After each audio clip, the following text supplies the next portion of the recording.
Well, good morning, everybody. I think we're now at 32 folks and we're at 9:01 in the morning. Welcome. Happy Friday. Hopefully, a number of you were able to attend the social yesterday at the beginning of the month. We do that on the first Thursday of every month. I missed it, but I hear there were great eats and I'm sure there was good conversation. Let's go ahead and get started. Verna, would you like to get us going this morning? Sure, thanks, Rob.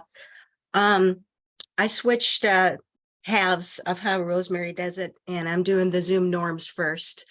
I'd like to welcome everyone to Cinco de Mayo, the coalition meeting. Special greetings to anyone joining us for the first time. We invite all to our open table where we share our knowledge and opinions with respect for our differences and act together to end homelessness in Pierce County. We acknowledge that we meet on the traditional lands of the Salish people, especially the Puyallup tribe of Indians, who have stewarded this land for thousands of years and still do so today. We also acknowledge the traumatic history of conquest, genocide, and stolen lands, and seek to be principled allies in honoring Indigenous voices. I'll lead off with the Zoom norms, and then I'll leave you with my very small thought for the day. Rosemary asked me to talk about self-care. So our Zoom norms are mute yourself when not talking. Use Zoom's raise hand feature if you've got something to say. Limit distractions by turning off your camera if you need to take another call.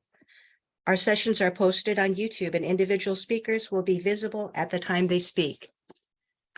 Use the chat to share information, make announcements, contribute to the discussion. One tip.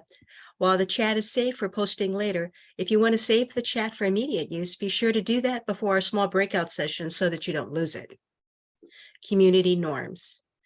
Lead with racial equity lens. Be aware of power dynamics. Challenge concepts, not people.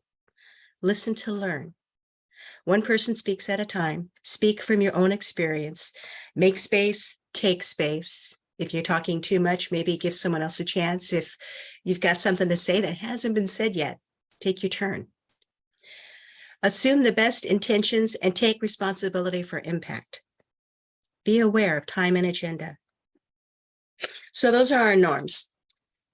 In the spirit of being aware of our agenda, I'll be brief. I'd like everybody to take a look around the room and notice who's in the meeting, how many people are here. We're at over 40 now. Allow yourself to feel, for just at an emotional level, the respect and appreciation that you have for the other people in this room. Your friends and coworkers here are working to end homelessness and to honor the precious lives of the people we serve. These people care for their fellow human beings. They put in hours and days and months and years. Something inside says it's worth the effort, and so they never stop caring about and loving the people that they serve. The people in this room have made sacrifices of time, energy, money, and untold gifts in service to others. They understand we're all connected regardless of our status. With respect and appreciation, thank you all for your service. As you feel that warmth for each other in your heart, I'd like you to turn your attention to one particular person in the room. I'll say who I'm talking about in a second, but see if you can guess.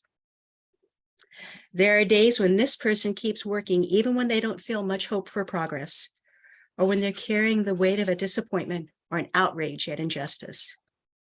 This person keeps coming back and never gives up.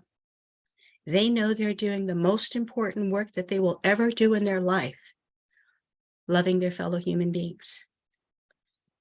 This person is you, each one of you. You don't lose any of the light of your love for others by shining it on yourself too. In fact, it burns brighter. Feel the respect and appreciation you have for everyone in this room that they've been sending out, and recognize that it's for you too. You're not alone in this work. You care for the people you serve. You care for your fellow workers. Care for yourself. We respect and appreciate you. Feel the love and thank you for your service. Rob, I'll hand it back off to you to introduce new people. Great. Thank you, Verna. Thank you, friends. And just so folks know, so I did get a private or a direct message from a user named Joanne Austin, who is somebody who looked like they dove into the group and then out. I don't see them on the user list. The same thing happened at last week's meeting, so please just ignore those messages. And we'll move on with our meeting. But whatever you do, don't send your email address or any information to that account if it's still corresponding with you. Oddly, I don't see them in the user list. So let's move on to introductions. So that we carve out time every week for folks who are new to have a chance to introduce themselves. Let us know who you are and what organization you're from. And if you are, this is not a time for large introductions of your organization. We have a special part of our meeting for that, which we'll actually get to here quite soon. But if you are joining us for the first time, or you have not been here for a while and you'd like to reintroduce yourself to the group, just use the raise hand function or raise the literal hand if you're on camera, and I'll call on you and we can go ahead and get started. So Robert, I see your hand up first. Hello, my name's Robert Bridgman. I'm new to the group, a local businessman in Puyallup, and just looking to connect and see how we might be of service. Great.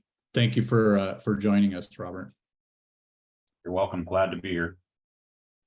And Marcus, I see you have your virtual hand up.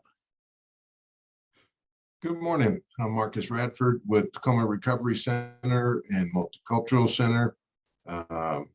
We are in our new building, Tacoma Recovery. We were on 1813 MLK. Now we're on 1321 MLK. Good to see everybody. Thanks for joining us. And Mindy, I see you have your hand up. Good morning, everybody. I'm not new, but I have missed a few Fridays here and there due to my schedule. And I just want to reintroduce myself. I'm with Rebuilding Hope, the Sexual Assault Center for Pierce County. And I just want to be here as a connection of assistance or resources or what we might be able to help clients with, or services for some clients. And I'm just very interested in kind of gauging your guys' ideas with us going out and doing outreach too. So I would like to have that conversation at some point in the future, but I just wanted everybody, you know, I'm here. I miss some Fridays just due to my job, but I try to be here and be involved as much as I can. Thank you. Thank you, Mindy, and we're glad you're here. Anyone else who would like to introduce themselves or say hi after returning from a while away?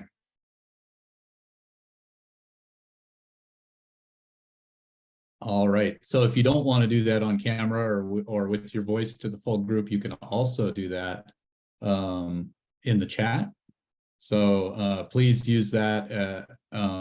Cannot stress enough, there's a lot of value in the chat because it's retained, it's posted on the website, and it's used for fodder for helping us plan these meetings as we move forward. So let's shift over to our regular This Week on the Streets segment of the meeting. This is an opportunity for those who are doing direct outreach to folks on the streets, both in Tacoma and in Pierce County, to share what changes you're seeing over the last week, any new concerns or new sites that need particular kinds of help or services, and just give us a temperature of what you're seeing and experiencing when you're doing outreach, or even if you're just out in your neighborhood interacting with people who are currently homeless. Again, just raise your hand if you have something to add, and we can get started. So who wants to get started? Yeah, Marcus, go ahead. All right, so our outreach team has been going out on Mondays, and it's a little bit challenging because, you know, they're getting moved. And you froze up there, When they get moved again or something like that. What's that? Okay. Yeah. Oh, you froze up briefly, but you're back now. Okay.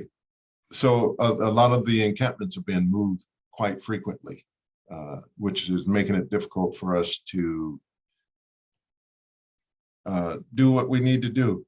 Mhm. We get a little bit of interaction with a few of the residents there, and then we may need to bring something back to them or come back to get additional information, and they're gone. We don't know where they're at. So that's been a challenge. Yeah, thank you for sharing that, Marcus. I know I am supposed to talk to a reporter from King 5 next week, asking about how the camping ban in the city of Tacoma has impacted the work of trying to end homelessness. And that's one of the things that I want to bring up with that reporter, is just that how difficult it is to continue to interact with folks when you can't build relationships when they're being constantly displaced. So thank you for sharing that. Others with things they'd like to share?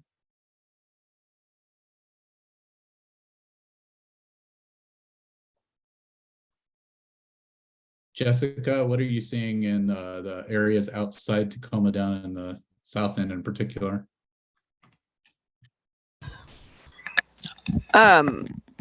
We've actually been spending a little bit more time out, like in the Gig Harbor area, continuing to see more people out there, and kind of trying to figure out how to make the resources over here work for over there. So we've been mostly doing that. We have gone down to the Spanaway area, but I wouldn't say it's necessarily any different people down there. I know pretty much everybody that's still hanging out down there. I do know we were gonna go to the camp off center, well, where everybody's parked. Right. But then I saw that they're getting moved on Monday, so I don't know if we'll get a chance to even do that. So that's where we're at right now. Thanks, Jessica, and thanks for your outreach to the peninsulas in that area. Bob, anything you would add about what you're seeing on the Gig Harbor and Keep peninsulas? Yeah, thanks, Rob. Certainly an increase in homeless residents living in vehicles. More of them more often. We only have maybe 10 in the Gig Harbor area that seem to be regulars, but now it's up to about 20. And when Jessica says they're spending a little more time on the KP and in the Gig Harbor area, they're doing some amazing work here. And it's a level of really, outreach and service this community, both Gig Harbor and KP, have never had. And to that point, there were a mother and a daughter living in two derelict vehicles down by the Purdy Spit. They'd been there for almost 2 months, maybe a little longer. Wouldn't accept help. No one could break through. And Greater Lakes kind of put the soft hardcore press on them and built relationships, and they are now in housing in Tacoma. And that's not only huge for the mother and daughter who desperately needed housing and help, but it shows our community how effective working together and welcoming providers can be. So thank you, Greater Lakes. Really, really wonderful what you're doing.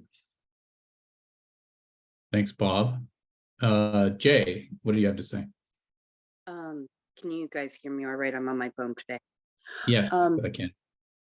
There is a drastic uptick in North Tacoma, and people flowing into like Northwest Tacoma towards the Narrows Bridge area, in particular around 6th. And we have a drastic increase of nighttime wanderers in Gig Harbor. They're not sleeping here. They're wandering around all night and then catching the bus back into Tacoma in the morning to sleep somewhere during the day hidden. But they're all ones, not even twos. They're single individuals.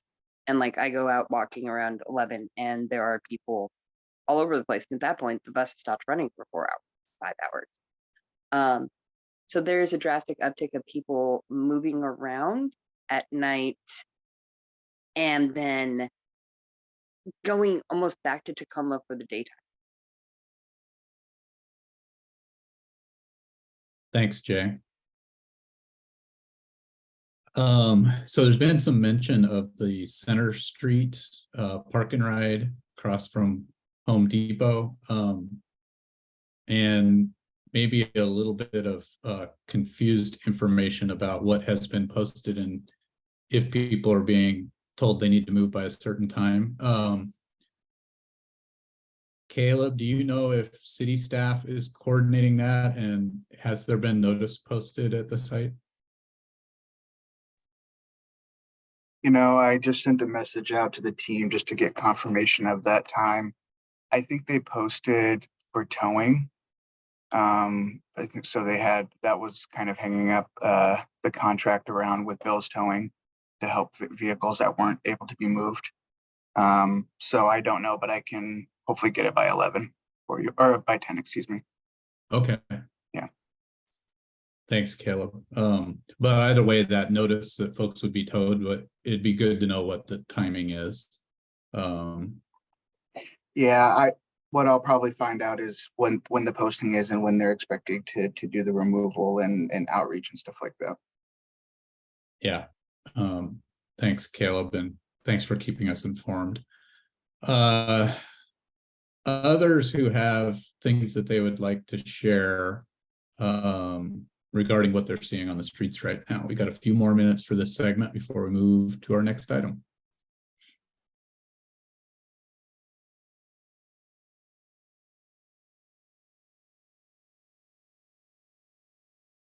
I do see a lot of active comments and back and forth in the chat. Thank you for that.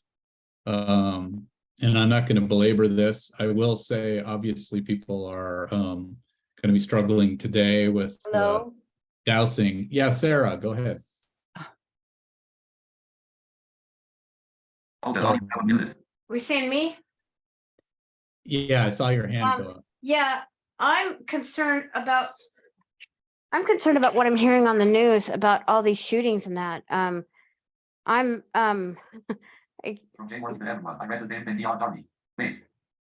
Sorry, I had to shut that off. All these shootings and that going on, and there's been a lot of killing in Tacoma. I'm concerned because I'm concerned personally as well as for other people. I'm just about, my time on shuttle is just about run out, and I'm supposed to recertify. I've sent in my application, but I'm concerned because, I want to make sure my application goes through. I mean, it's just not safe for somebody with a disability to even try to cross the street anymore. And it's really sad because you don't know when somebody's going to pull a gun out. I mean, I was in the ER a few weeks ago and the same thing, somebody started getting crazy and you just don't know if they're going to pull a gun. Yeah, thank you, Sarah. I do know there's a concern about the rising level of violence and about youth violence. It's actually one of the items that's going to be talked about during the study session for the Tacoma City Council coming up on Tuesday at noon, which I was going to mention a little bit later. But I think I might join that because, see, I'm concerned about the safety of the disabled. I mean, yeah. I mean, my brother and my sister-in-law are both legally blind, and they have 2 kids and they walk everywhere. I can't walk everywhere because I use a wheelchair, and it's just not safe for me to even try to cross the street. Cars don't even look for anybody. I'm very concerned for my people and other people, for everybody. Hi, Sarah, it's Carrie. Hi, Carrie. Unfortunately, they don't take that factor in during the interview. So during the interview, try to talk more about reasons why you need the paratransit versus the safety, because they might. Well, think I know that that's there are wanted. some. I know you've done this before, but yeah, there are some other factors, Carrie, and they are going to probably, they're probably going to recertify me, but I am a little bit anxious because I'm not, it's not set in stone yet. The big paper hasn't been signed. I know, All and there's right, only Sarah. one person in charge of that program, so good luck. Thank you. But Thanks just for remember raising that, during your Sarah. interview, try not to dwell on that with the person because that's going to make them want to go the other way. Oh, I know. I'll be careful. Thank you. All right. Thank you, Sarah. So Cheryl, you had something you wanted to ask? Yeah, maybe you guys already discussed this. I had trouble getting my Zoom to work this morning, but Mhm. I saw for the first time going down Center Street before you drive into Fircrest, a Mhm. big parking lot full of RVs. Did you guys already discuss this? Is this something new? We just did talk about that. Oh, gosh, I'm sorry. Can you just briefly tell me what's Yeah, so there's a number of folks who've been doing outreach there and trying to work with the folks who are at that site. Caleb Carbone from the city of Tacoma is going to get back to us later in the meeting with an update on the timing, but apparently there has been something posted at the site about need for folks to leave that area, and that there will be tow trucks coming at a certain time. So we're waiting to get that information later in today's meeting. So the plan is to boot them out. That's the plan. That sounds like it. As is typically the case, there's definitely not a clear place for where they will go. Okay, thank you. Sorry that I missed the first time. No, that's fine. Jay, I see you have your hand up. I'm sorry, guys. You know, I know that we're seeing a lot of violence, and I know that we're really scared. We've gotten the first gun-related holdups at our gas stations this last week. One of our attendants out here on Watchet Drive had a gun pulled on him, and they stole from that store. And that's not common. That's Gig Harbor's quiet, and we've got a lot of theft that happens over here, but we don't really get a lot of armed robberies. I think it's really important that we remember that crime comes from disparity and loneliness and fear. And I know that we all want to say, hey, we need to do something, but the more laws that we make, the more that impacts Black and Indigenous communities, because laws are not really made all the time for the entire community. And very often when we're asking for laws to be made, we don't understand that those laws are centered towards communities at the same time as they're centered towards the action of ending a thing. And sometimes laws are not the way to go as much as community building, making sure that people realize that they are not as alone as they feel, talking to people and reiterating that asking is not bad and it is okay to say I'm in need. Really starting to push community conversations with each other at bus stops and when you go to parks and otherwise, pulling down the barriers that are being built right now through that fear. Because the more that we fear our neighbor and the more that we don't talk to each other, the worse it's going to get. And I know that it is entirely very difficult to think about going outside when anybody could pull a gun on you. But at the same token, that person that is pulling the gun is desperate and they're alone and they're afraid and their life is no longer worth enough to protect it. And until we start looking at the basis of fear and the basis of what creates criminal activity, it's only going to get worse. So if we keep doing the same things that we always do, nothing will change. But if we start really working on looking at the people around us and saying, hey, you don't look like you're doing too good. Do you want to talk about it? Maybe if we talk to that person a week before they go into an occurrence where they're going to shoot somebody, they won't ever get to that point. Thanks, Jay. So thanks, everybody. Sorry for taking so long. Just community conversation. No, that's good. Thanks for raising up the need for community to be able to respond and wrap around folks who are in crisis.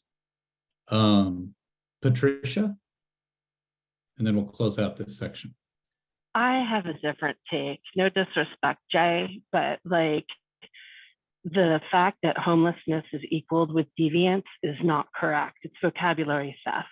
Homelessness is unhoused. As being unhoused, you know, as well, I have to work through those systems on a ground level. I don't agree that the deviance equals the homelessness, you know, and for those that are trying to get out of their situation, when this is why people are going farther and farther out, you know, staying in their cars and things like that. I just wanted to speak my piece in regards to that because I hear the same templates over and over. I have to constantly every day, if I go for provider services, dealing with certain dynamics that are very, very difficult to push through, including like that. So thank you for letting me share just openly. Thank you, Patricia. That lots of people are coming from many different directions when they are going through the crisis of homelessness for sure. And yeah, being homeless does not mean you're a criminal or that you're suffering from substance use disorder or that you have a mental health challenge. But homelessness certainly is a crisis and it can lead to a lot of those things. So thank you everyone for sharing what you've been seeing on the streets this week. Let's shift over now to our community spotlight. And Jason, I wanted to give you an opportunity to introduce yourself. Welcome. Thank you very much. Just so everybody knows, I know many people on this call through different areas and different things I've done in the past, but I am the new executive director at LASA. I took over for Jan, who's done incredible work and been amazing over the last, I don't even want to, well, I know how many years, but a lot of years, I won't say that. But she's been amazing, and I just am excited to be a part of this group and be a part of this work and be a part of LASA moving forward. And just give a couple quick updates about what we're up to. I think most people know that we are hopefully breaking ground later next week, early the following week, on our hygiene center, which we're going to have.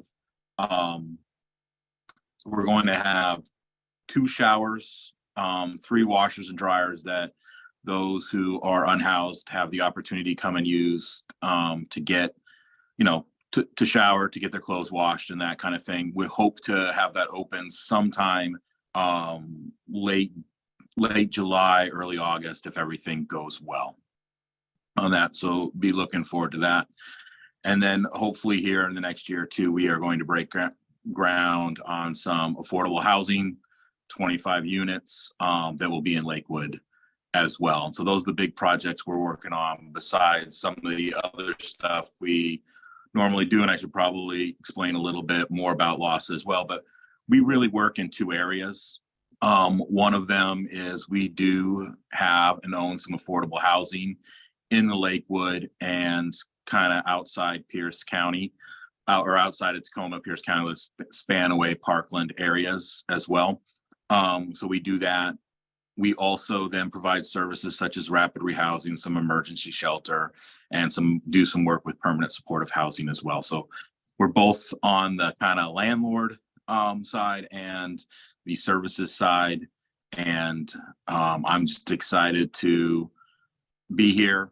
And if people would like to talk further, I'll put, when this is done, I'll put my email in the chat, and please reach out to get together and chat about LASA and how we can be possible partners with you and help this work move forward in Pierce County. So thank you very much. Yeah, thank you, Jason. And thank you. I know you've been attending a few of our meetings for a while now, so it's been great to see you on the call. Do any folks have any quick questions for Jason?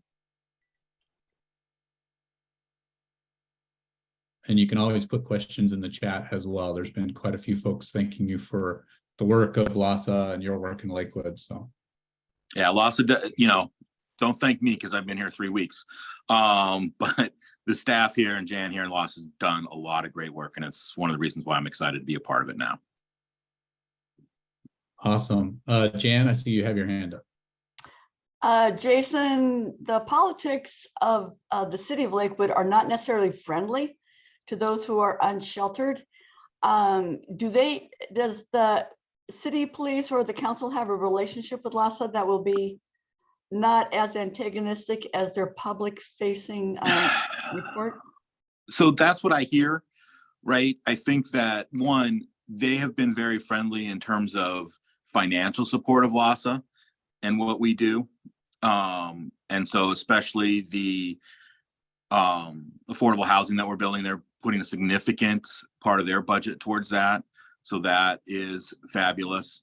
I think that I've been around long enough that Lakewood sometimes does not see the world the way I see the world, is the way I would put it. But they've been very communicative with us in the past.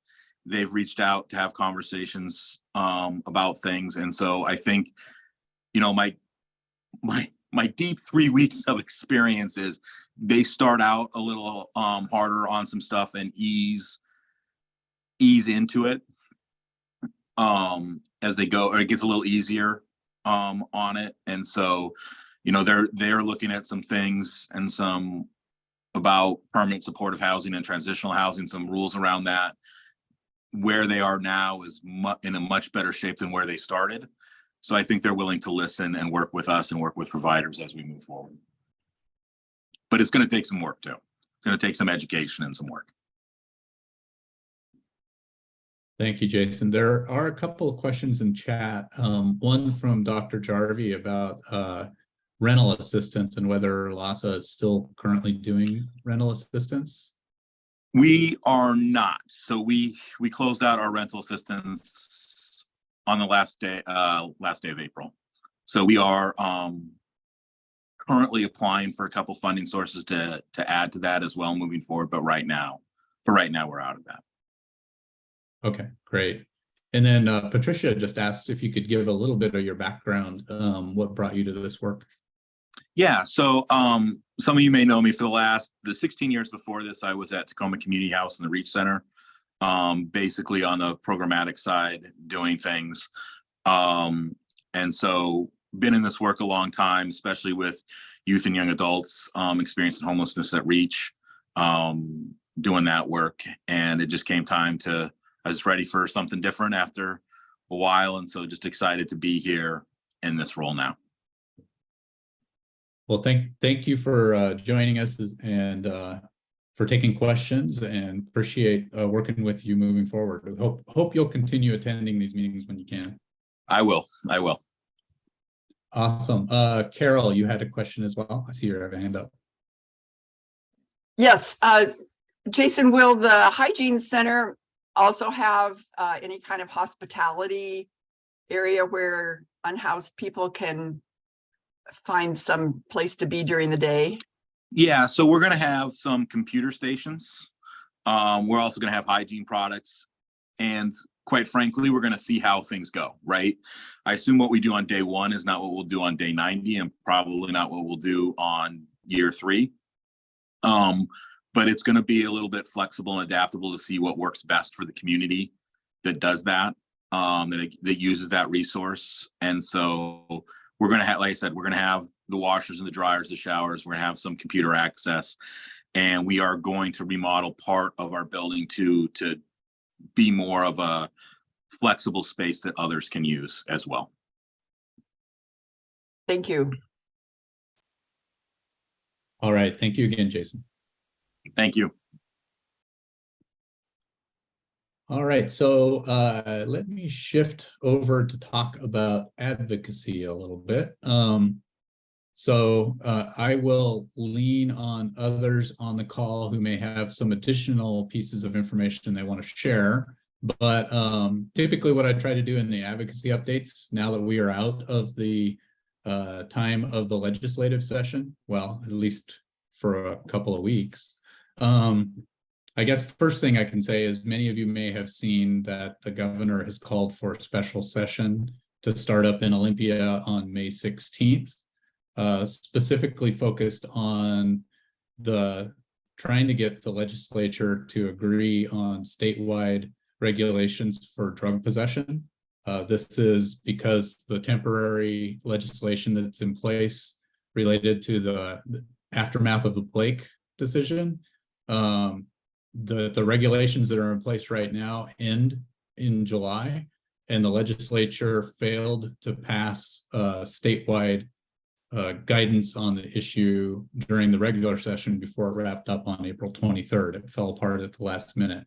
So on May 16th, the legislature will reconvene for a special session of up to 30 days. The governor has said publicly that he's hopeful it won't be a full 30-day session. The one thing that I will say from the on the basis of the work I do with the Washington Low Income Housing Alliance, you know, we have been very active during the just finished legislative session. And there are a number of issues around affordable housing and homelessness that we're still tracking and concerned with. It's unlikely there's going to be an opportunity to reopen those topics during the special session. It will be very focused on the Blake decision and coming up with statewide regulations related to the drug possession issue. So that's just for awareness. Meanwhile, Tacoma will be holding its regular meetings on Tuesday. During the study session, one of the topics that they will talk about that crosses over with things that we've talked about here this morning already is youth violence reduction. And the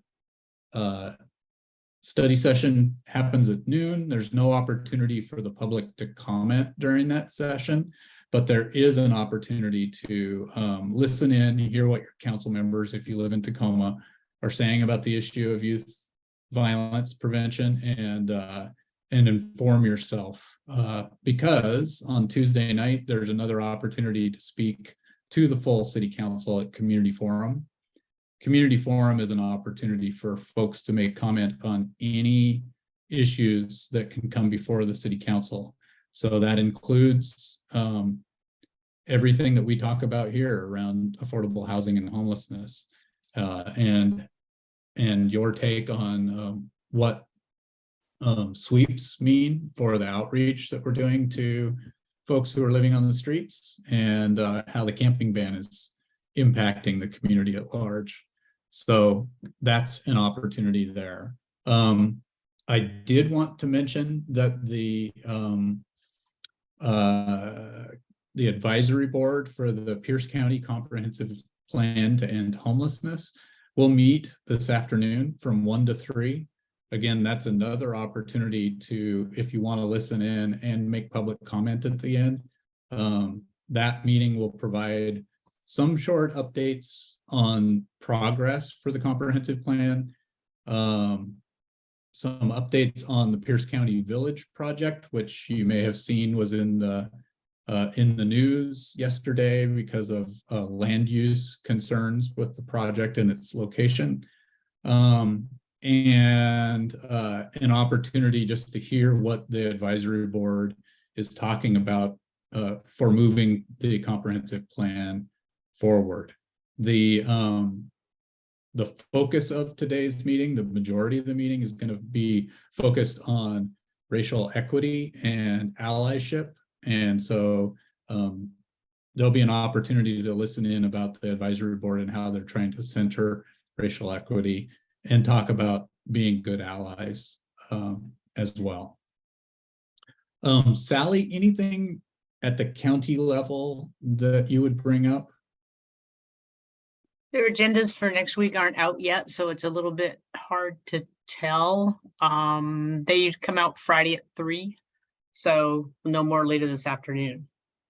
Great.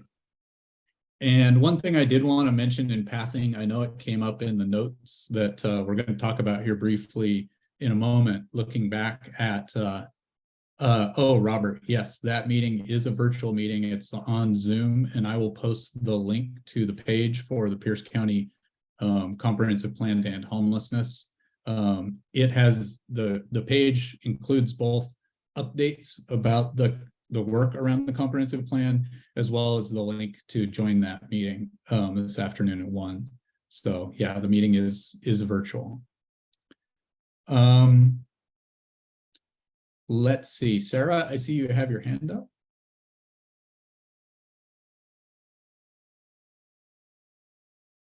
and you put it up a while ago, so maybe you stepped away. So that's okay.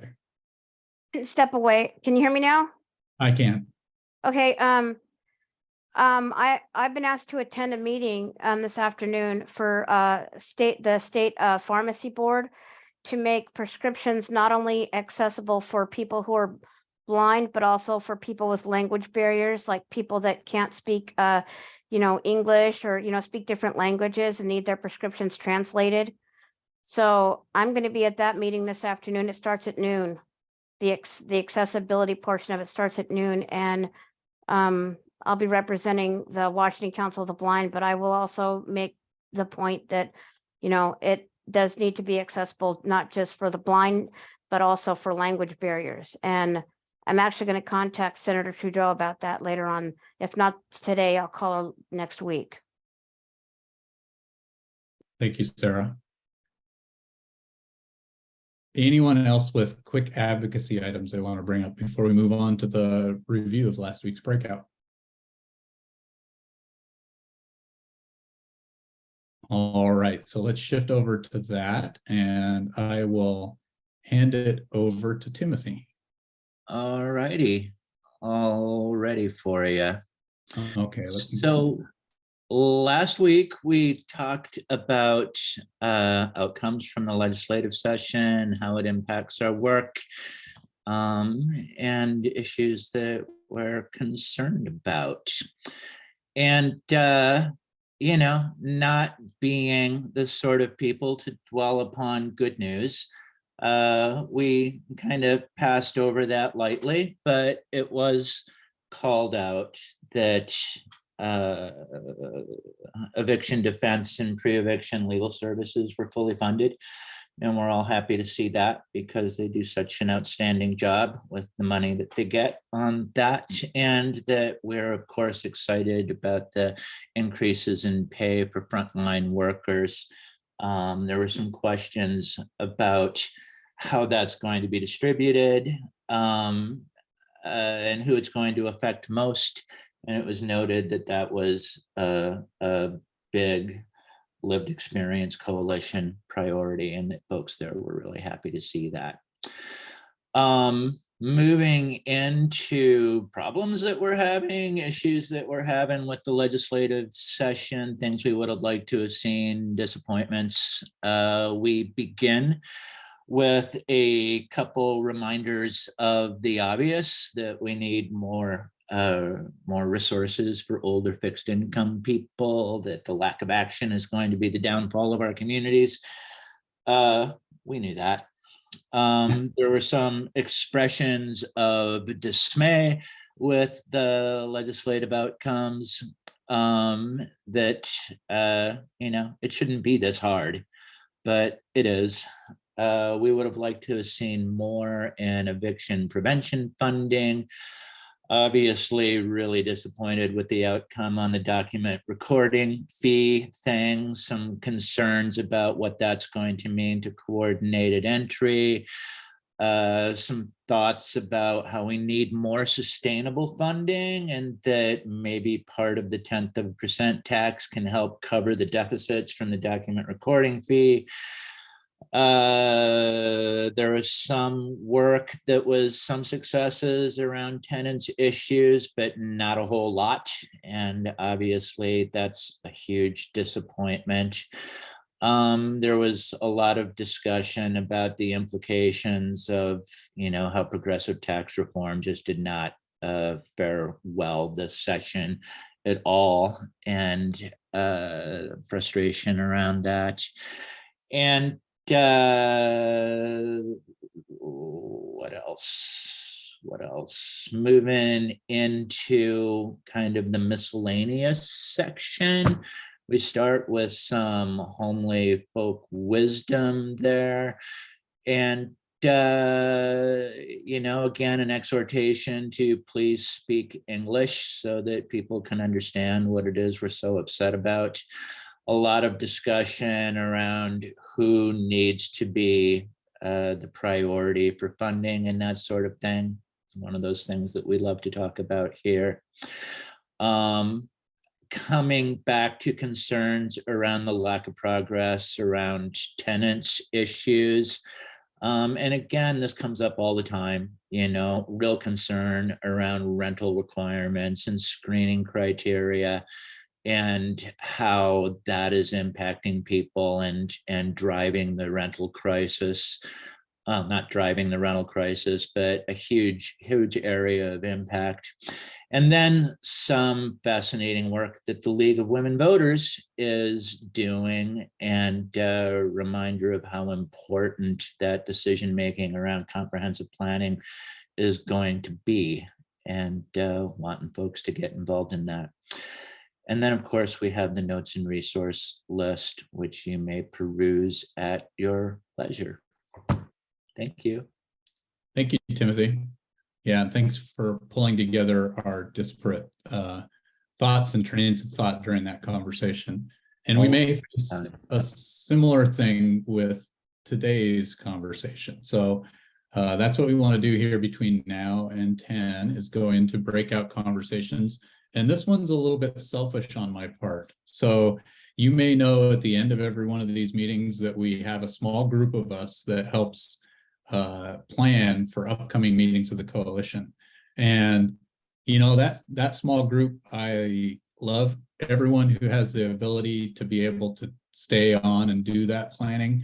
But one challenge is it's typically the same voices. So we thought it would, I thought it would be a good idea for having the larger group share what topics that they think we should tackle in upcoming meetings. So for the next, until we get to around 10 o'clock, I'm going to put everybody in small breakout rooms to consider the question, what are some key topics that we should feature in upcoming coalition meetings? And as always, please have someone take notes in your meeting and then paste those notes back into the chat when we come back right after 10. I do urge folks, I know sometimes we end up with folks leaving during the breakout conversations. I do urge folks to hang around. After our government updates, we're going to have an update on an interesting topic regarding the National All-In Plan with Katie Miller from USICH joining us. So I hope people hang around. But let's go spend the next few minutes in breakout conversations. Again, what topics should we cover in upcoming meetings? And away we go. Welcome back, everyone. I know that was a little bit shorter than we typically do for our breakout conversations, but hopefully it was still a good opportunity to talk about things that you believe we should talk about, topics that we should cover in upcoming coalition meetings. So please, whoever was taking notes in your breakout room, it's not important for us to know which room you're in, just to share in the chat what you guys talked about so that it can help inform our work going forward. Marcus, I see you have your hand up. Oh, yeah, I wanted to try to be first in line to share. We actually just do it in the chat. So that'll work. Okay. Yeah. Unfortunately, we don't have enough time on our agenda to do it verbally, but I really appreciate that. And let's shift over to our regular government updates, and we will get started first with the city of Tacoma. Caleb, what can you share with us? Yeah, so just a couple of updates on the sheltering side. I saw a lot in the chat around Holy Rosary. I'm not sure. Oh, I see Alan is here, and so I will allow him to give kind of an update down in the future about operations there. But just in terms of our response to the neighbors with the concerns of people just parking that are not part of that site. We are trying to encourage individuals to access that site. So if they are able to get into that site, we are working with Catholic Community Services to be able to do that. If there is a reason they can't get into that site or they choose not to want to do that site, we do continue to offer the other services that they might be interested in terms of sheltering and work with them there as well. There is a vehicle nuisance policy that TPD does have, and the process of that, just as a reminder or maybe new information for some of you is that when a nuisance vehicle, depending on criteria of TPD, is tagged as a nuisance vehicle, they actually they ask Keel for outreach for those vehicles so that they can tell them what their options are for services and sheltering. And then if they accept services, then we help them and transition back to those sheltering and services. If they deny that, then what happens is Heal lets them know that they weren't interested in outreach or services, and then TPD gives them 7 days to move that vehicle, or otherwise they will tow it. So mostly what happens is those are the vehicles that are not in operation, typically aren't able to be moved. And again, those are ones that we do try to help as much as we can. So whether it's a minor repair or gas, we try to fix some things to help them to be able to find more safer locations. As you probably know, some areas are not safe for people to be at, broken down. And so we try to help them with that as well. So that's kind of the process that we're looking at this location, and specifically to help that neighborhood. I assume though, and I have heard that this has been a common problem throughout time, so it's not necessarily new with the Holy Rosary safe parking location coming up. So just trying to make sure that that messaging is clear, that this safe parking location is not necessarily creating this problem for that neighborhood, but that they have been experiencing that for a while. They were just assuming once the shelter came up that we would be able to just instantly respond and clear people out. And that's just not the process that we have. We do want to try to offer outreach. We do want to try to support them as much as we can.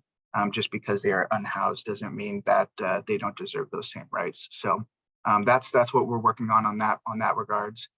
For MLK, I see Gerald's on here too as well, for the Brotherhood Rise. So we've been working with Gerald for a while, and he has been making huge headways on that. We have actually come in with a contractor to be able to finish that work. I actually go and visit there today with the contractors and Public Works to just get a more firm timeline of when that site will be opened up. So we'll have a date based on this week and their progress there. So I'm hoping to give good news next week about a specific date that will be opened up. Gerald has done a great job to help emergency shelter those folks currently in the center. And so a lot of those folks will transition, I assume, over to the micro shelters. And so we will be able to help support them in other ways too as well. And then that will free up space for Gerald to continue to do the great programming that Brotherhood Rise does on a regular basis. So we're super excited about that. In terms of an update from WashDOT about the Center Street parking, sorry, let me pull this up here. It looks like yesterday they posted at the Park and Ride the notice of vehicles towing. So tomorrow we as in WashDOT will be placing additional notices on the vehicles, and then Monday they will be working with Bill's Towing, Community Life Resources, and the Washington State Patrol to begin clearing the site. So that's just an update from WashDOT directly about that location.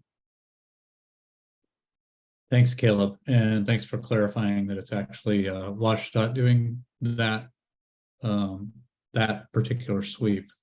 We have a couple of hands up. I see Sarah's had her hand up for a while, and then we'll get to Jeffrey. I found out that I actually applied for it, but I don't qualify. But the seniors, the Pierce County Aging and Long-Term Care has a program for seniors for farmers market. The amount is increased from $40 to $80 during the summer. They get a summer voucher for $80. Thank you for that, Sarah. That'd be a That's great for thing. seniors. All they have to do is call 798, is it 4600? I think it is. We'll see if somebody can put that in the chat at the end of the meeting during our items for the good of the order. Yeah, that's just something I heard about. I want to let you know. Great. Jeffrey? Hello, Caleb. How are we doing on the checklist? Oh, I'm glad you asked, Jeffrey, and I hope you're feeling well or Thank feeling you. better.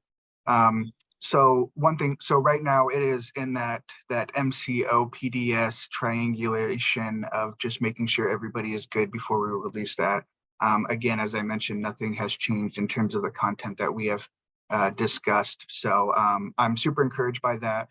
For some of you that don't know, Jeffrey have been working with the city and has come up with a game plan to help us be able to help communicate with the community and other churches about good, safe practices around safe parking, what is kind of required without permitting, and allowing churches and other organizations to be able to offer that service for individuals at a scale to support people who are living in their vehicles as a shelter option. So we're super thankful for Jeffrey and all that work and the rest of the work of the coalition to help kind of inform and drive some of those decisions from PDS, planning and development. And so we're hoping that I gave a date today as when I would like all checkoff lists. So Jeffrey, maybe we will have an update for you on Monday. Thank you. Yep. All right. And there were a couple other questions, Caleb, in the chat. If you could handle those, that'd be awesome. Absolutely. Thank you, everybody. Cool. How about updates from Pierce County Human Services? Jeff, I see you on the camera. Yes, good morning. We are working to finalize our housing and homeless program funding for this year. It's a really, really tough year. Our funding has been significantly reduced. We had like a $16 million budget last year, and this year we have just under $6 million. So it's huge. We got over 24 million in ask, and trying to support $24 million in projects with just under $6 million just doesn't fit well. So we hope for those who have applied to make announcements by the end of next week. I believe we initially hoped to do it this week, but we're struggling with some of these decisions. I'm not struggling, but the commission that's working on this work to make these funding decisions are struggling, but I'm seeing what they're doing and how hard it is. So we hope to announce those soon. So that's basically what we're working on right now. Yeah, Jan asked a question that I was interested in as well. Is there an update on when the point in time count information? Yeah, sure. Though that data has been finalized, that data has been submitted to HUD. It's actually been submitted to the state as well as required. We have to share it with our county executive. So we have shared it with our county executive as the final step in this process, because he's very interested in homelessness and what we do. Homelessness gets a lot of attention out of the executive office, if you didn't know. So once he has reviewed, which he's been provided those materials, and we get the green light from him, we will release the data. Great, thanks, Jeff. And we're releasing not just, we did a youth pit count before we did the actual street count of all people in January. We will be releasing both the youth pit count data and the January pit count data. So they'll both be released at the same time. Thanks, Jeff. Bob, I see you have your hand up. Jeff, quick question, please. I'm sorry, I'm the neophyte here. There's $24 million in ask and you have 6. Mm-hmm. Does this mean existing programs and or funding support will be cut, or is this $6 million new money for new programs? This is $6 million to fund a lot of money that we provided that has a cliff now. We got some CARES Act money from the federal government that is still being spent from COVID. We got some American Rescue Plan funding from the federal government that is, one-time funding. So we've expanded during COVID to provide services. We don't have money to replace all of that. So that money is going away. So there is potential for programs to be cut completely. There is potential for programs to be reduced. But there is opportunity for new programs, I believe, to be funded. So it's all across the board, decisions that are tough that need to be made, because, we fund outreach, we fund coordinated entry, we fund shelter, transitional housing, permanent supportive housing, rapid housing. We fund the whole spectrum of the continuum of care. And so it's just really, really tough with this crisis we have. And a lot of it has to do with the document recording fee funding that we have been significantly reduced. It's based on a tax collection, and people aren't recording documents right now for the sales of houses. The market is in a different spot than it was, in the last 3 or 4 years. So we don't have the revenue. We have heard that the state is trying to figure out a way to maybe change that and provide funding to all the counties across the state to help in this crisis, because all counties across the state are in this crisis. Thanks, Jeff. And I'm sure we're going to want to talk more about the impact of those cuts and what it means for the system down the road. I know that that's still in flux. So thank you. Let's shift over to our good friends from the Tacoma Pierce County Health Department. What is this that I hear the World Health Organization says COVID is no longer a worldwide issue? Yeah, no comment. I don't know. I don't know what to say about that. Yeah, we're in an interesting time with the public health emergency ending and then the WHO making statements. So we're still working to try and get folks vaccinated, trying to prioritize certain communities, encourage folks to get boosters and all of those things. As long as we have money, special money targeted to do that. And obviously our, health department mission inside of or outside of pandemic times is, remains the same in terms of trying to reach out to and support the most vulnerable. But yeah, lots of interesting things happening on that level. What I wanted to share today is just a few upcoming events we have that people might be interested in. I will run through them and then share the information in the chat. So we are hosting, along with community partners, some youth mental health first aid workshops. And if you're not familiar with that, I'll share a link, but it's for folks to learn how to help support youth and learn some skills around mental health with your clients, kiddos. It's a really great resource, great program. There is one tomorrow at Recovery Cafe in Ording. I believe you can still register for that. And then there's one next week, May 13th, that is happening in Bonnie Lake. So I'll share the information for both of those. Those are all day trainings. So they're free and open to all community partners. And then we also on May 13th have a family mental wellness event hosted by the department by TPCHD happening at Bethel Learning Center in Spanaway. And that is about talking to children and youth about mental health, and there will be lots of resources for parents and families. So for those of you who work with youth or for whom that might be personally or professionally of interest, that might be a good thing to check out. So I will share those resources in the chat for everybody. Thank you, Jenny. Verna says, I'm a mental health first aid instructor for both adults and youth. Please let me know if you need a second instructor. I will connect you, Verna, with, I think they're all set now, but I will certainly connect you with the folks that are doing that work. So you guys can connect for future opportunities. I know these two workshops that are happening were delayed due to COVID. So folks are really excited to get back into doing this work. Thank you. Great. And Sarah, I see, did you have a question for Jenny? I do. I'm a certified peer counselor, but I can't go to either one of those events because Pierce Transit Shuttle doesn't go there. So is there a way that we can get one closer, that you can have one closer? So you emailed me, right, Sarah? No, I don't know if I did or not. Oh, okay. I got a similar email then from either maybe from someone else who couldn't make it to either of those. I'm looking into it. I'm just learning about this myself. It's done out of our Strengthening Families division, and I'm connecting with our colleagues. And I don't know, I did ask what the future holds for these kind of workshops, and it's a little bit up in the air right now. But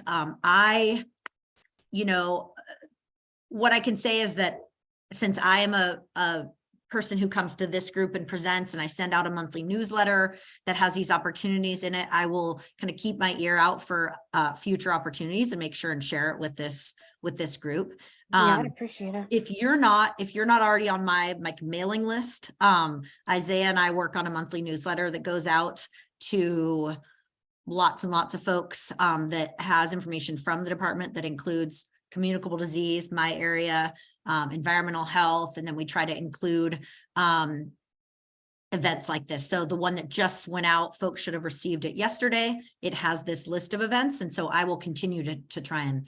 I'd like to get on keep your you email updated. list. I'm a client of aging and long-term care. I'd like to get on Okay. your email list just for Okay. my Great. benefit as well as, because Yeah. I mean, like I've been noticing pollen stuff and that it got to me and Go ahead, and anybody who does want to, oh, thanks, Anna. Anybody who does want to be receiving that monthly newsletter, please drop your email in the chat, or you can email me personally if you'd rather do that privately. I'll hey, drop Rob, you're my favorite buddy. Thanks all. All right. Rob, you're my favorite buddy, Rob. All right. I'll put your name in the chat for you. Thank you. Just give her my, you can send her my email if you want. I Will- don't have will her do. email, so. Yeah, we'll do. Thanks. I appreciate it. And, yeah, you're welcome. And Isaiah, did you have any quick updates as well? Nope, just let Jenny take the lead on that one. Makes it easy for me. But so no updates for me. Okay, great. Glad you could join us. All right, so let's we've cleared out much of the rest of the meeting here to hear from Katie Miller from the U.S. Interagency Council on Homelessness. So Katie, welcome. Would you like to share your own slides, and should I make you a co-host, or did you want me to share slides? Rob, I'd love you to share the slides if that's okay. Yeah, I can do that. So hi, go ahead, everyone. you want to introduce yourself? Yeah, it's great to be here. I'm Katie Miller. I'm a senior regional advisor for the United States Interagency Council on Homelessness, and I'm excited to be with you this rainy Friday. And so thanks for taking the time to listen to what we're sharing at the U.S. Interagency Council. So first, I just want to start out and say USICH, if you're not familiar with our federal agency, we're a very small federal agency, fully staffed. We're about 18 people. So we're a pretty small and scrappy group, but we hold the sole mission to coordinate the federal response to homelessness across 19 federal agencies. And we do this in Washington, D.C. With our council. Our council consists of cabinet secretaries. And we are currently chaired by Secretary McDonough of the VA and Secretary Becerra of HHS as our vice chair. These roles rotate every year, but the council consists of HUD and HHS, the White House, Labor, Department of the VA and Defense, all the way to the post office. And so just really important work.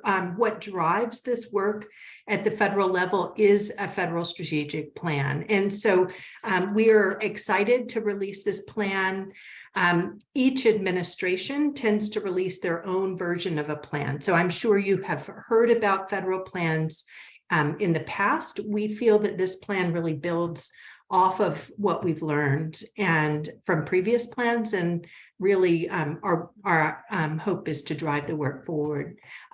My job is to link what's happening on the ground in local communities with what's happening in Washington, D.C. And so I'm based in Seattle, Washington, and I work across the West. So I work in 13 states, from the Dakotas to Hawaii and Guam and Alaska to Nevada. And really, my work is to bring your voice and what you're facing on the ground to the policymakers that are in Washington. And so for that reason, I'm very excited to be able to listen in on your call a little bit this morning, and then also to build the relationship with you for the future. So just to get started on this federal plan, and I hope if you have any questions, really want to hear that. So feel free to interrupt me if you want. I'm going to try to get through these slides, but I hope that this will be a more interactive presentation. So the federal strategic plan to prevention homelessness, thanks to, one of the benefits of a pandemic is we were able to do a lot of listening sessions virtually. And so we were able to reach a lot more people to get input on this federal plan. So we held 80 listening sessions around the country. We received 1,500 public comments and over 500 comments and from people with lived experience of homelessness. We also, for the first time, hired key informants to review the plan with special lenses to particular areas. We received nearly 2,000 comments also from the federal member agencies, and we incorporated that into the plan. So we really wanted to hold a very transparent process, but wanted to get a lot of feedback and input into this plan. Next slide. So we heard a lot, and coming out of the pandemic, none of this is going to be surprising to you. Huge shortage of affordable housing, just clear challenges with rent not keeping up, or incomes not keeping up with rent, a lot of opposition to siting housing. Needing more support services linked to housing, the rising numbers of people experiencing unsheltered homelessness, and then also the active criminalization of homelessness that we're seeing in communities that's really disturbing. We also are seeing a lot of fatigue in the provider community and hard time actually hiring and retaining staff. We heard a lot about the need to ensure equity and the need to ensure that we are focusing on racial equity in our work. Next slide. While we heard a lot of challenges to overcome, we also have a lot of positive things to focus on. There was unprecedented amount of investment from the American Rescue Plan, the CARES Act, the president's budget requests. We also have seen this administration really lead on this issue and be very interested and have focused on executive orders around the Housing Supply Action Plan, other efforts to transform the National Mental Health Strategy and National Drug Control Strategy. We've heard a lot about the incredible partnerships. Yes? Yeah, did somebody break in? No, I don't see anybody else. That's okay. We heard about a lot of the incredible partnerships that came through the pandemic, a lot of waivers and flexibilities and action and the ability to actually move quickly. The federal government doing things faster than they ever have before and really trying to break down some of those silos and barriers. Next slide. So in this federal plan, we take a lot of those lessons together, but we named it All In because it's going to take all of us across the government at all levels of government, but then throughout the community to address homelessness. This is a multi-year federal plan. It serves as a roadmap for our federal action. So how we ask for money at the federal level, how we go to Congress and brief Congress. But also we hope that local communities will adopt pieces of this plan so that we can truly make progress. And what we have found is the magic sauce in our work is when we can align what's happening at the local level with what's happening at the state level and what's happening with the federal level, so we can really drive action. Next slide. So we're hoping that this new plan really promote systemic change, then it'll lead to a nation where no one has the experience and has to experience the tragedy and indignity of homelessness, and everyone has a safe and stable, accessible, and affordable home. In this, the plan is not time limited. However, we wanted to set a very ambitious goal. And again, setting this goal helps us to push for urgency at the federal level and push for urgency with Congress. And so we set a goal to reduce homelessness overall by 25% by the year 2025. And there was a lot of anxiety about putting that goal out there, but we felt like it was critical that we push forward a bold goal and we really drive the federal government to end homelessness. Great. And so in this plan, and if you've read our previous plans, we talked about subpopulations. We talk about all populations within this plan, and we were careful not to set specific subpopulation goals as we have in the past. We heard that from communities that it was distracting when we said we're going to end veteran homelessness by X date, or we're going to end chronic homelessness by X date, or youth homelessness or family homelessness. We really want to set an overarching goal for all populations, and we encourage local communities to set targeted goals for themselves, but not having that be driven at the federal level. Next slide.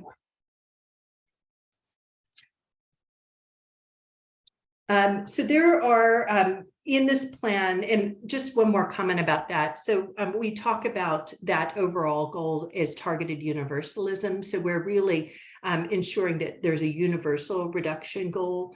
And then we will be putting out guidance that's specific to subpopulations and metrics specific to subpopulations, but working with those communities to help design that through our interagency working groups. And we have already started that work, but again, we're not saying that communities have to end homelessness for one population over another, as we have in the past.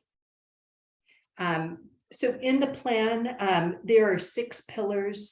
There are 3 foundation pillars, which are equity, evidence, and collaboration, and 3 solutions pillars, which are housing and supports, homelessness response, and prevention.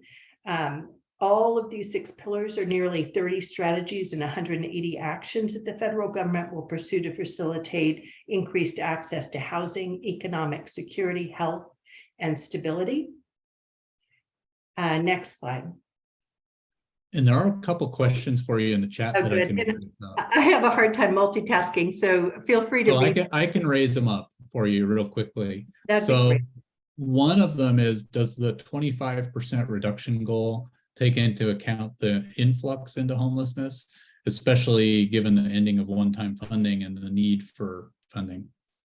I love this question. So this is really important because when we get into the different pillars, we have a pillar on prevention, and I can skip to that real quick to respond to that question. This is the first time we've ever called out prevention. And when I talk about prevention, I'm not talking about eviction prevention or at the front door diversion, problem solving. I'm talking about upstream prevention. We never wanted to bring this up before because we didn't want to distract resources or work away from the crisis response, but we know we have to do both, and we have to get really good at turning both of those wheels at the same time. And so in addition to the crisis response, which would cover, diversion and eviction prevention, we're saying that that's too late. We have to go upstream to mainstream systems, again, that the federal government can control around what happens to people when they transition out of systems of care that causes disruption in their lives. It causes that instability that may cause them to come into the homelessness system. As we were looking at setting that 25% goal, we were looking at the data. We were mainly looking at HUD data, and we were seeing that while we are housing such an incredible number of people, we're really successful in our programs, housing about 900,000 people a year out of homelessness into permanent housing. A little over 900,000 people are coming into homelessness every year. And there's no way for us to do this regardless of the unprecedented amounts of federal resources coming down and state resources and local resources. We just can't get ourselves out of this unless we truly address the elephant in the room, which is that people are coming into homelessness at very high rates and increasing rates. And so, yes, that is our push, is that we are going, for the first time ever, pushing on these mainstream systems of care what happens after people transition out of the military, what happens to people after they transition out of foster care and the child welfare system, out of health systems, out of jail and prisons. And so all of these different pieces are going to be a body of work that we're jumping into for the first time. Great. Yeah. And then one of our folks in the room, Monique, noted that 7% of the US population has served the country in the armed forces. Why would veterans not be considered a subpopulation as they have been in the past for essentially heightened services to be commensurate with their service to the country? Oh, they absolutely are. And so I'm sorry if I was confusing there.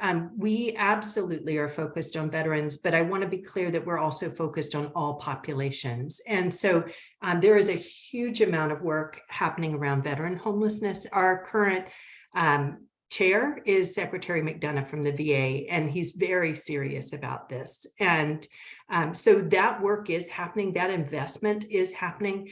I think what I was trying to say is that in the past, if you read our first federal strategic plan, we set specific targets and we called out only one subpopulation over another. We said, we're going to end veteran homelessness by X date.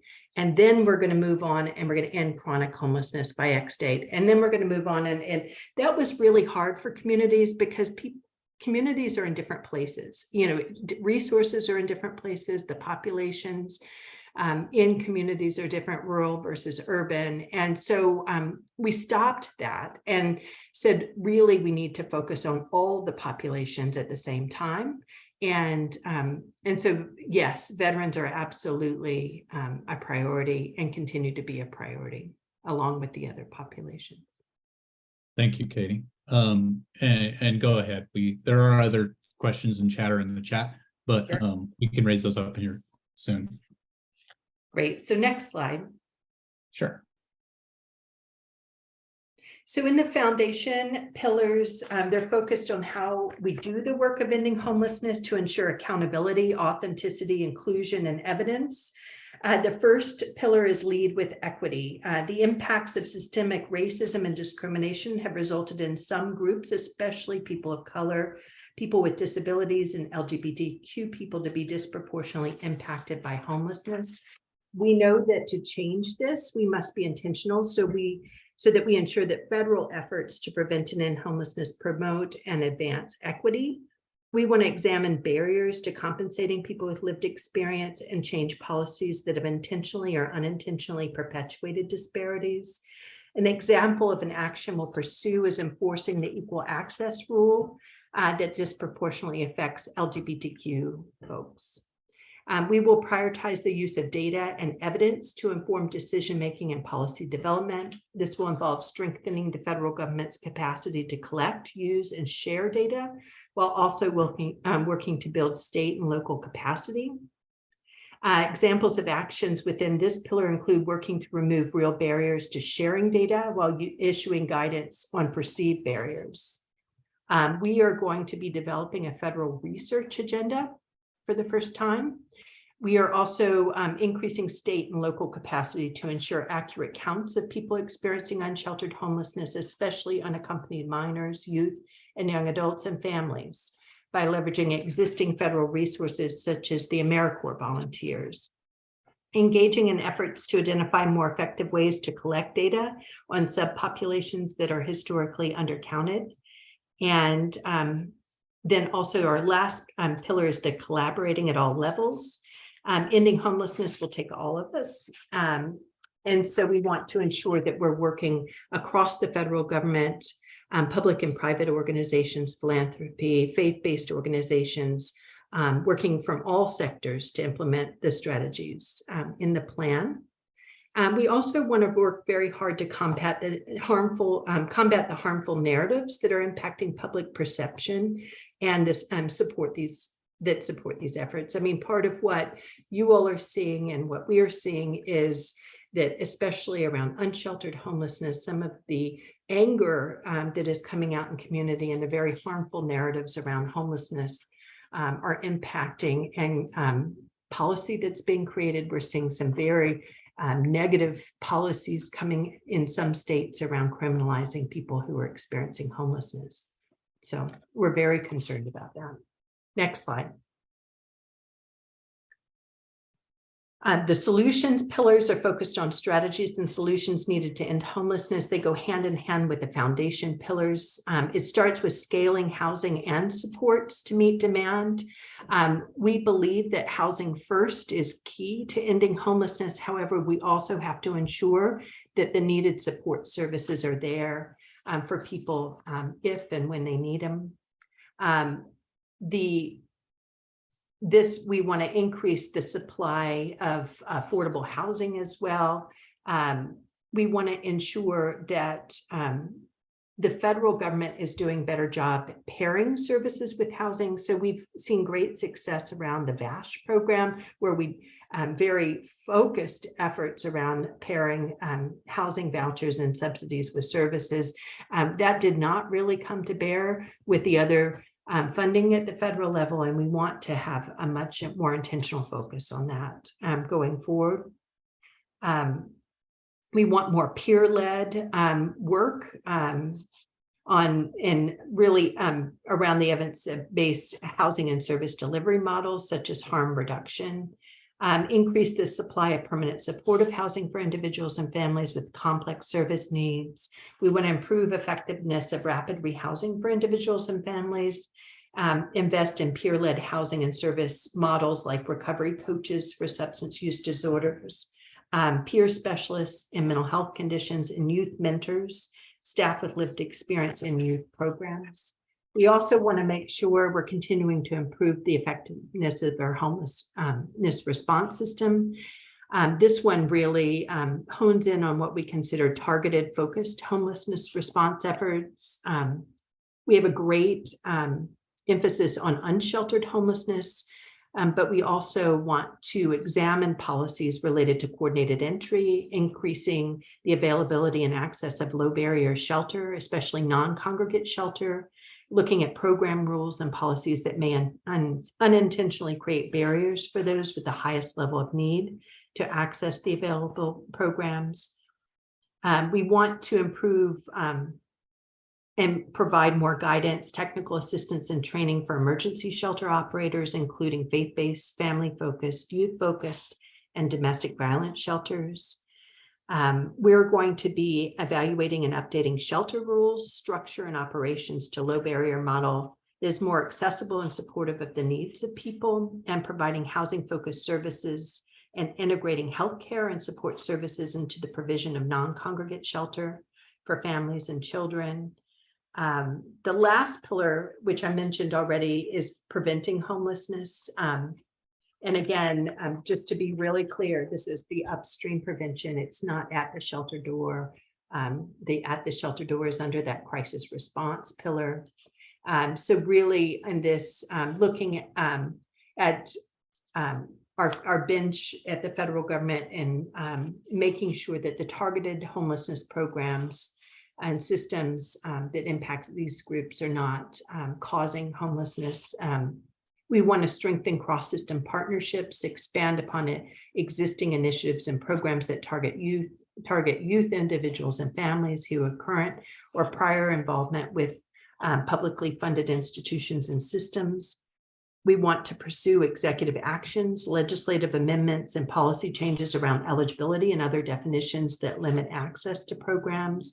And we want to provide targeted technical assistance and flexible cash assistance to communities to strengthen partnerships and collaboration for prevention of homelessness. Next slide. How we do this. So we're already working very hard on this. We have formed planning groups that will develop initial implementation work plans that will define the specific action steps, milestones, and metrics. From these work plans will come interagency working groups and action teams where we intend to partner with people who have experienced homelessness and other stakeholders. And then we will report on progress through our annual performance management plan and update this plan annually which is based on what we are required to do by statute. And we want to reflect the evolving metrics, input, and lessons learned. So USICH, as I mentioned, the way the council operates, 19 federal agencies, the council meets quarterly.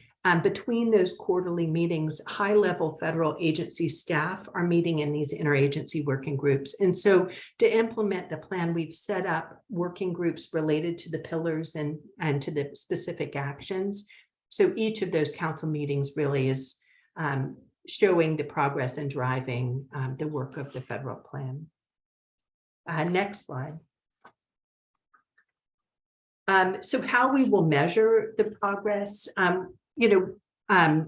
USICH and our member agencies, we will focus on the HUD performance measures. We will also look at the Department of Education data on the number of children and youth experiencing homelessness during the school year. We'll also use other available data on racial disparities as a way to measure progress. We recognize that much of the data is only reported annually, and we are working to identify additional ways to measure and look at benchmarks for measuring progress nationally and locally. Next slide. So really, we hope that communities will look at this plan and adopt pieces of it and find that it supports the work that you're doing locally. And we can talk maybe at another time about how we can take pieces of it together and help form action at the local level. But I really hope that you'll use what's in the federal plan to make progress locally and to educate folks in the community and partners. Next slide. If you are not connected to us, I hope that you'll join or go onto our website. When you go onto our website, it'll prompt you to sign up for a newsletter. The newsletter is how we push out information, not only on how we're implementing the plan, but on federal resources, guidance, and information. And then this particular link will take you straight to the federal plan, as well as a question and answer form and additional resources related to the plan. Great. So I'm going to stop the slide share. We've got a lot of folks with questions. I know one of my questions, just to kind of frame this up a little bit, is how is the plan being used in King County? And what are the opportunities to do something similar in Pierce County? Sure. I've met with Mark Dones a number of times on this. Their 5-year plan that's been recently released very much mirrors the federal plan, has a lot of the same key information. And I know that their 5-year plan is not final yet, but they are in the process of moving that. I know that they're getting public comment right now. Yeah. And I think there may be some interest how this plan interacts with other plans that are in place. And the effort, I know in King County, there was a specific, I believe they were taking an approach with HUD where they're treating homelessness as more of a emergency response.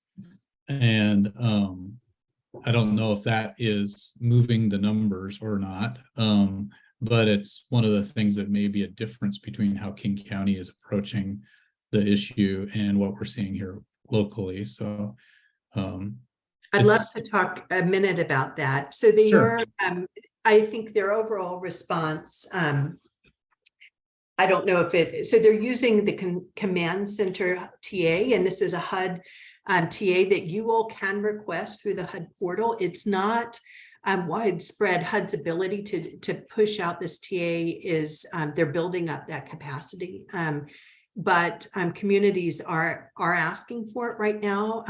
Initially, Bangor, Maine, and Seattle were the first 2 communities to receive this type of TA, and it really uses that incident command type model around like a natural disaster to address encampments. And community, you all would know this as well. Communities around the country have tested this around encampment resolution in the past. But what's different about what Seattle and what Maine have done is it's really about moving people to permanent housing.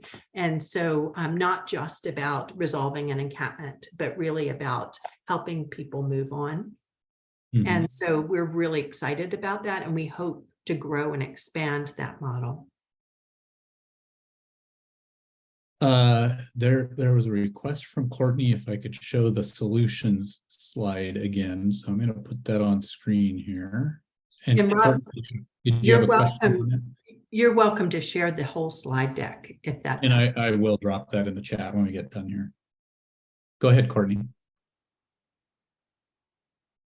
Oh, thank you. I was, we don't have enough housing, and it talks about increasing supply of permanent supportive housing and all sorts of things.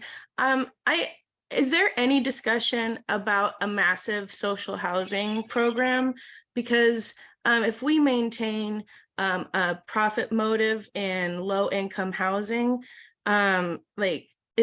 it's not truly a solution, I think. So I'd just like to, do we say this, do social housing programs, do notes about that from people like us make it to the desks above you that then ignore it? Or do people at your level or below keep those words from even going up? Oh, we talk about it a lot. I think it's tough. This is something that has to go through Congress. And so I think that's something we don't control in a federal position, but I would encourage you to continue to raise that at the congressional level for sure. Thank you. Yeah, that is a great question, Courtney. Thank you. And so if you got a couple minutes, Katie, we'd love to have folks be able to just kind of come off mute and ask questions rather than me reinterpreting them from the chat. So if folks want to use the raised hand function, or if you're on camera, actually raise your hand so I can see it. I'd be happy to call on you. We can have a little bit of a conversation here before we wrap up this section. Yeah, Dr. Jarvie first. Hi, Katie. I just have some concerns with a lot of the plans, and I asked a question in the chat. I don't know if you saw that, but it wasn't a rhetorical question. Is this a dream or is this a plan? My concern is that we talk about a lot of these things and we plan, we have these things happening, these things. For example, we don't have a lot of permanent supportive housing. We have our housing authority opened a lottery for housing, and 2 weeks for the next 2 years of lottery for a waiting list for low income housing. We don't have that, and I remember we used to have a lot of low income housing when I was younger. I remember complexes, government agreements, several places where people could get into what I think it was called Section 8 housing. I'm not sure what it's called now, but it seems to have disappeared or it not happening, and that should be federally supported, I believe. And so how does this plan, this concept of yours, fit into our current actions? Around the need for more supportive housing. What I know is that we're asking for much more money related to affordable housing and vouchers. So if you've seen the president's budget ask, it's very, very big related to that. The question is, as you know, it's what gets funded in the end. And so it's a very ambitious and very aggressive ask about affordable housing and vouchers in particular. All right, Sally. How quickly is any of this going to actually happen and be operational on the ground? That's a great question. I mean, we are doing this work at the federal level, and I assume that communities are driving work at the local level. And so this is my first time at this meeting. The question is, do you have a local plan that is pushing progress and aligning resources and driving towards specific goals locally. Yeah, Theoretically, we have multiple plans, but the challenge is similar to what, was brought up by Dr. Charvey, that there's the issue of political will, as Courtney has mentioned in the chat, and then also just the vast difference between what's called for in the plan and the funding that's available for the plan. Right. Or plans. Yeah. Yeah. Kenneth? Hi, I apologize. It's going to be a little bit more of a complicated question. So Washington State is supposed to end the use of valid court orders this summer, for the exemption for the JJDPA, which resulted in 2,000 to 4,000 youths being incarcerated or detained each year. The impact of creating more high-risk youths, has that been established or talked about in this plan, and how it affects us locally? So you're talking about what's happening at the state level and whether we're talking about it at the federal level. Not specifically what's happening at the state level in Washington State, but I'd love to talk to you more about that. Yeah. I'm going to put my email address in the chat, and because I would love for you to reach out to me directly. Awesome. We appreciate that. And I think Mark has a question, and that'll close out our questions for you this morning. Yeah, hi. I unfortunately jumped on a little bit late, but interested. I know that the Surgeon General has come out with some policy initiatives recently surrounding homelessness, and I was wondering if if your agency has worked, in a group of agencies has worked with the Surgeon General, and FEMA is another organization. A lot of people end up unhoused after going through a disaster, and it turns into chronic homelessness from there. Thank you. Yes, we are absolutely working with them. Oh, great. Thanks. Thank you so much, Katie, for joining us, and for sharing your email address. And I'm sure you're going to hear from folks. As you can tell, we kind of knew that there would be a lot of interest in this, so we're glad that we could get you on the schedule. And if there are enough questions, we'd love to have you come back at a future date. I'd love that. I think just talking about it in general is one thing, but I'd like to dig into different pieces of it if that's of interest to you all. Great, thank you. Well, we'll talk amongst ourselves, and I'll reach back out. Great. Thanks so much for having me. I really appreciate it. I hope you have a wonderful weekend ahead. Thank you. And folks, we have about 5 minutes left. Anything critical, Jan, you wanted to update about Safe Sites for All? See everybody Monday, Zoom at noon, register on the website. Thank you. Thank you, Jan. And anybody, we do have a few minutes to share about any items for the good of the order, good trouble, or success stories. So raise your hand, let us know. Yeah, Norman. Just wanted to say Congressman Kilmore came out to Fife this week and toured our tiny home village. Let's see, that was on Wednesday. So our village has been up for a week and a half, and tour went extremely well. A lot of the stuff that I heard here, we've implemented in our village, like removing the numbers from the tiny homes to bring dignity. So now we have our tiny homes named by trees. We named it Forest Village just to give dignity. And then just a lot of stuff I hear here we're implementing. So a lot of the great work we do, sometimes you guys don't get to see it implemented or know that people are listening, but we are. And keep up the great work. Awesome. Thank you for that, Norman. Patricia, I see your hand up.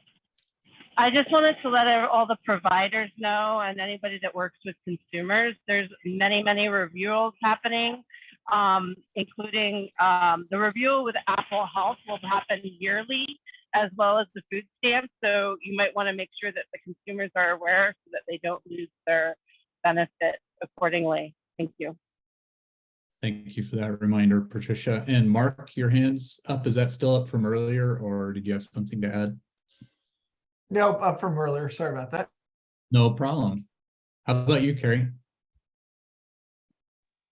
If you haven't been following, some of the Department of State or Department of Commerce, the state level committees have been under fire for not being representative of populations. So they've had several meetings with the consultants about that.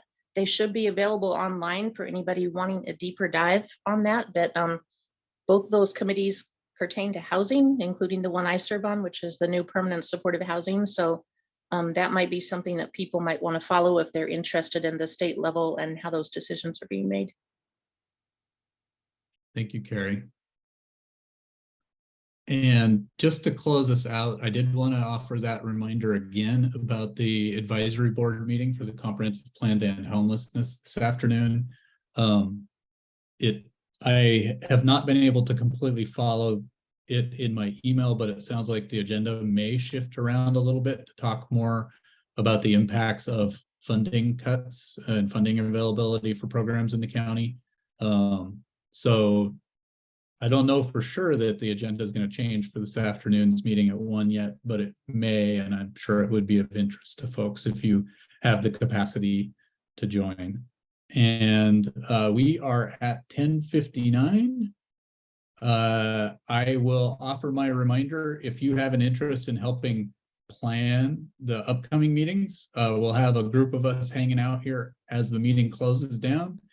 For everyone else, thank you for being here, and we'll look forward to seeing you again next Friday. Have a good weekend.